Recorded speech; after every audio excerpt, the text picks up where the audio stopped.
Hello everyone. आज चाहिँ म गुगल बारको चाहिँ अर्ली एक्सेस कसरी लिने भन्ने कुराको जानकारी दिँदैछु। त्यसको लागि फर्स्टमा तपाईँहरूले आफ्नो ल्यापटपमा भिपिएन कनेक्ट गर्नुपर्ने हुन्छ। मैले भिपिएन एउटा बेस्ट भिपिएन पाएको थिएँ र त्यो भिपिएनको चाहिँ अलरेडी मैले भिडियो बनाएर पोस्ट गरिसकेको छु र त्यो भिडियो हेरेर तपाईँहरू आफ्नो ल्यापटपमा भिपिएन सेटअप गर्नुहोला। भिपिएन सेटअप गरिसकेपछि युएसमा कनेक्ट गर्नु होला है। युएसमा कनेक्ट गरिसकेपछि तपाईँहरूले बारको वेबसाइटमा अफिसियल वेबसाइटमा जानु होला। म चाहिँ तपाईँहरूलाई लाइभ गरेर देखाउने छु है। अब मैले भिपिएन अलरेडी ओपन गरेर युएसको सर्भरमा कनेक्ट गरिसकेको छु।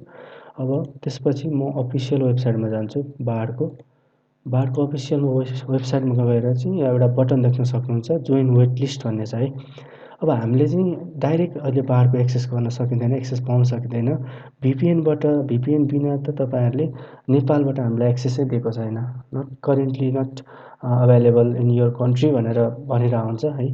भिपिएन बिना चाहिँ तपाईँहरूले भिपिएन अन गर्नुभयो भने चाहिँ उसले वेट लिस्टको लागि चाहिँ खुल्ला गरिदिन्छ। अनि तपाईँहरूले बारको अफिसियल वेबसाइटमा यो जुन जोइन वेट लिस्ट भन्ने बटन देख्न सक्नुहुन्छ, यसमा चाहिँ तपाईँहरूले क्लिक गरेर जोइन वेट लिस्टमा क्लिक गरेर चाहिँ तपाईँहरूलाई एउटा मेल आउनेछ, वेट लिस्टको लागि हामीले तपाईँहरूलाई एप्रुभ गऱ्यौँ भनेर। र प्लस तपाईँहरूलाई यसको एक्सेस चाहिँ तपाईँहरूलाई केही टाइम पछि पनि आउनसक्छ र केही दिनपछि पनि लाग्न सक्छ। यसको फिक्स हुँदैन। मेरो लागि चाहिँ यसले 4 दिन वेटमा राखेको थियो र मैले एउटा साथीकोमा कनेक्ट गरिदिएको थिएँ। उसकोमा चाहिँ जस्ट 5-10 मिनटमै भइसकेको थियो एप्रुभ।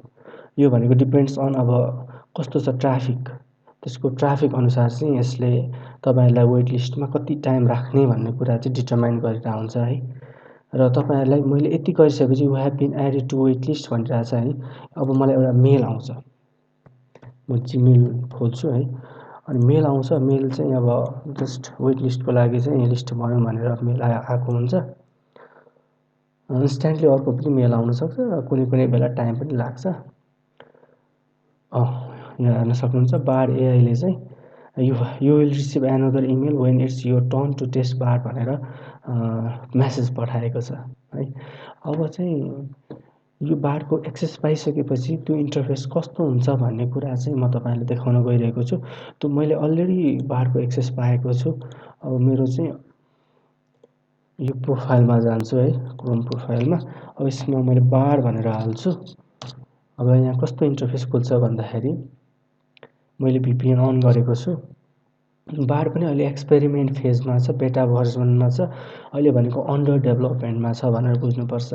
अब यस्तो हुन्छ, के हुन्छ भन्दाखेरि चाहिँ बारले चाहिँ सुरुमा टेस्टिङ फेजमा चाहिँ उसले हाम्रो एभ्री बिहेभियर, एभ्री सर्च डेटाहरू चाहिँ उसले खोज्न चाहन्छ र यो युजर्सहरू चाहिँ के चाहिँ बढी एक्सेस के चाहिँ सोध्दो रहेछन् भनेर उसले डाटाहरू सबै लिन्छ र त्यही अनुसारले आफूलाई डेभलप गर्दै जान्छ।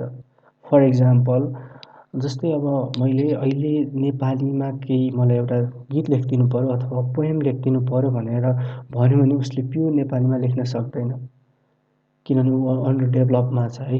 अन्डर डेभलपमेन्ट फेजमा भएपछि त्यो एकदमै जसरी च्याटजिपिटीले चाहिँ प्योर नेपालीमा लेखेर त्यसरी बारले सकेको छैन अहिले। अन्डर डेभलपमेन्ट फेजमा भएर सायद फ्युचरमा यसले पनि मजाले रिजल्ट दिनेछ त्यो रिलेटेड है। तपाईँहरूले अब यसरी एक्सेस पाउन सक्नुहुन्छ। अरूभन्दा अर्ली एक्सेस लिन मन छ भने चाँडै नै वेट लिस्टको लागि पठाउनु होला, वेट लिस्टको लागि। र तपाईँहरूले बारबाट आफ्नो बिजनेसको कामहरू प्लस आफ्नो पर्सनल वर्कहरूलाई चाहिँ बुस्ट गर्न सक्नुहुन्छ। मैले बार र च्याटजिपिटीको जुन कम्पेयर गरेको भिडियो के छ त, बारले कस्तो रिजल्ट दिन्छ प्लस च्याटजिपिटीले कस्तो रिजल्ट दिन्छ भनेर मैले 10वटा क्वेसन चाहिँ प्रिपेयर गरेर बार र च्याटजिपिटीलाई छुट्टा तरिकाले सोधेको थिएँ र एकदम इन्ट्रेस्टिङ रेस्पोन्स आएको थियो है।